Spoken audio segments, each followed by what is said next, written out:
मध्य प्रदेश के मुख्यमंत्री शिवराज सिंह चौहान इन दिनों बीजेपी के लिए जमकर प्रचार कर रहे हैं। शिवराज का कहना है कि नीतीश कुमार ने बिहार की जनता के साथ धोखा किया है और इसीलिए अब जेडीयू की जमीन खिसकती नजर आ रही है। साथ ही शिवराज का ये भी मानना है कि बीजेपी की लहर है और एनडीए को पूर्ण बहुमत मिलने जा रहा है। आइए देखते हैं शिवराज सिंह से हमारे संवाददाता मनोज शर्मा की ये खास बातचीत।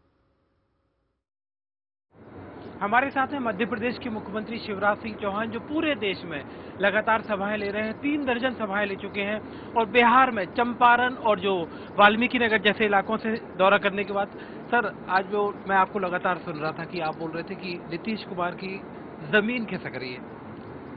नहीं, सच्चाई यही है कि नीतीश जी को प्रदेश का पॉपुलर लीडर बनाने का काम भारतीय जनता पार्टी ने किया। जब नीतीश जी की पार्टी छोटी पार्टी थी, समता पार्टी के रूप में बीजेपी से कम सीट थी, उसके बाद भी नीतीश जी को लीडर स्वीकार किया और उसके बाद लगातार गठबंधन के साथ कैसे नीतीश जी के नेतृत्व में गठबंधन सफल हो, इस बात की हमने कोशिश की। लेकिन इसके बाद जब वास्तव में इस गठबंधन को और आगे ले जाने की जरूरत थी, नीतीश जी ने धोखा किया, विश्वासघात किया।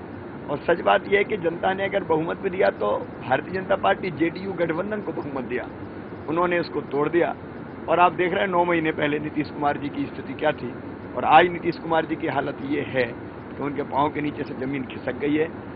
कौन सी सीट जीतेंगे ये नहीं कहा जा सकता। लोग कह रहे हैं एक भी सीट जेडीयू यहाँ जीतने वाला नहीं है। असली ताकत भारतीय जनता पार्टी थी जो उनके साथ से निकल गई और इसलिए अब जेडीयू की सरकार भी अंतिम सांसें ले रही है। कहीं उनका अहंकार ले डूबा, एक जगह आप सभा में कह रहे थे। देखिए, किसी को ये भ्रम हो जाता है कि जो कुछ हो रहा है वो मेरे कारण हो रहा है। सच्चाई ये थी कि भारतीय जनता पार्टी के कार्यकर्ताओं के कारण, संगठन के कारण, हमारे मंत्री जो बहुत बेहतर परफॉर्म कर रहे थे, उसका परिणाम था कि जेडीयू की सरकार को सफलताएं मिल रही थी, लोकप्रियता बढ़ी थी। लेकिन जैसे ही बीजेपी अलग हुई, सब चीजें जमीन पे आ गई। और इसलिए किसी भी नेता को कभी ये नहीं सोचना चाहिए कि मेरे कारण है।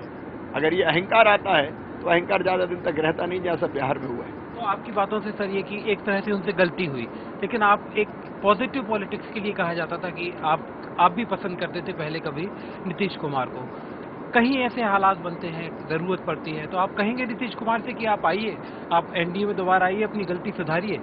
देखिए, सबसे बड़ी बात तो ये है कि आज भारतीय जनता पार्टी के पक्ष में समर्थन की आंधी चल रही है और इस आंधी में जो परिणाम आने वाले हैं वो बिल्कुल दीवारों पर लिखे हुए सामने नजर आ रहे हैं। मैं देख रहा हूं कि भारतीय जनता पार्टी स्पष्ट बहुमत प्राप्त कर रही है। एनडीए के साथ मिलकर हम 300 का आंकड़ा बड़ी आसानी से पार करेंगे और इसलिए मेरा पूरा विश्वास है कि हम सरकार बनाएंगे। तो नीतीश कुमार से आपकी कोई गुजारिश नहीं होगी? मैं तो ये कह रहा हूं कि हम सरकार बना रहे हैं, की जरूरत ही नहीं पड़ेगी। मैं मान रहा हूं एनडीए पर्याप्त है।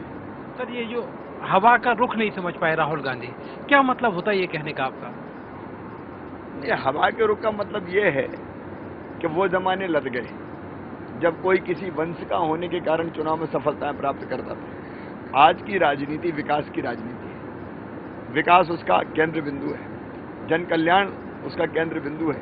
जो लगातार काम करेगा वो मैदान में रहेगा। जिन्हें 5 साल काम ही नहीं किया और वो अगर ये सोचें कि मैं फलाने परिवार से हूँ और हम जाएंगे और जनता पलक पौड़े बिछा देगी, ये उनकी गलत धारणा थी। अब गंगा जी में पानी बहुत बह चुका है। अब तो जो काम करेगा वो रहेगा, जो विकास करेगा वो रहेगा और नहीं तो जनता उसको बाहर कर देगी। ये बड़ी देर के बाद राहुल जी को समझ में आया। एक सर, ये माहौल जो बन रहा है, मैंने सभाओं में आपको सुना, मोदी रोको, मोदी रोको, मोदी रोको। देखिए, हमने पहले चुनाव देखे। चुनाव का मुख्य मुद्दा क्या होता था कि केंद्र के लिए अगर चुनाव हो रहे हैं लोकसभा के लिए, तो केंद्र सरकार ने काम किया कि नहीं किया। अगर काम किया तो जो सत्ताधारी दल है वो अपनी उपलब्धियां गिनाता था। काम नहीं किया तो विपक्ष के लोग आलोचना करते थे। पहली बार विपक्ष ने जो एक विकल्प दिया है कि नरेंद्र मोदी जी भारत के प्रधानमंत्री होंगे हमारी सरकार बनी, तो पूरा चुनाव उनके आसपास केंद्रित हो गया। ये भारत की राजनीति में पहली बार ऐसा हुआ है कि एक व्यक्ति मुद्दा बन गया चुनाव में पूरा और विपक्ष केवल उन्हीं का नाम ले रहा है। ये विपक्ष का डर है और उनको लगता है कि जो विकास गुजरात में हुआ है या नरेंद्र मोदी जी प्रधानमंत्री बनेंगे तो जो विकास देश में होगा उसके कारण उनके पांव की जमीन पूरी तरह से खिसक जाएगी।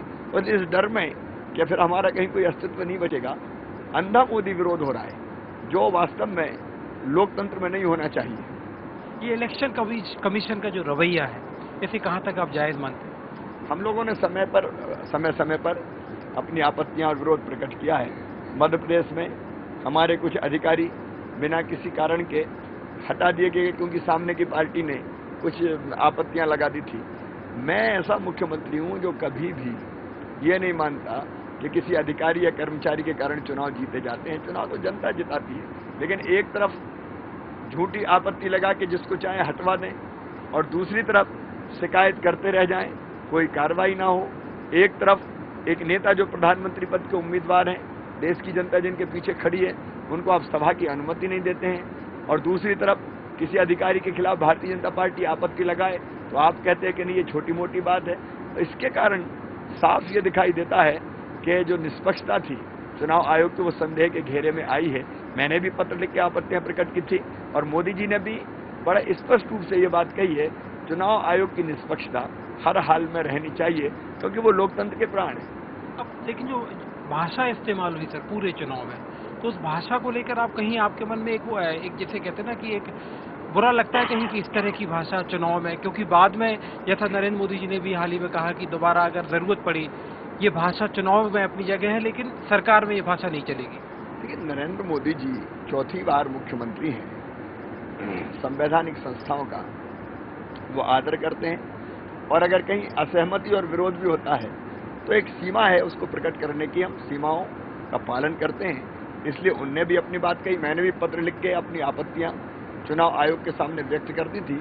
हम संवैधानिक जो मर्यादाएं हैं उनको कभी भूलेंगे नहीं, उनका पूरी तरह से पालन करेंगे क्योंकि संविधान तो हमारा देश को चलाने का मूल है और इसलिए उन सब चीज़ों का पालन करते हुए अगर कहीं आपत्ति है तो विरोध प्रकट करेंगे। नहीं तो ये विरोध कोई व्यक्ति का विरोध नहीं है, ये विरोध अंधा विरोध नहीं है। अगर कहीं गड़बड़ हुई है तो वो संज्ञान में भी लाई जाए, ये ज़रूरी है। और इसलिए आपत्ति को मर्यादित भाषा में बोलना, संवैधानिक मर्यादाओं के अंदर आपत्ति प्रकट करना मैं समझता हूँ जायज़ है।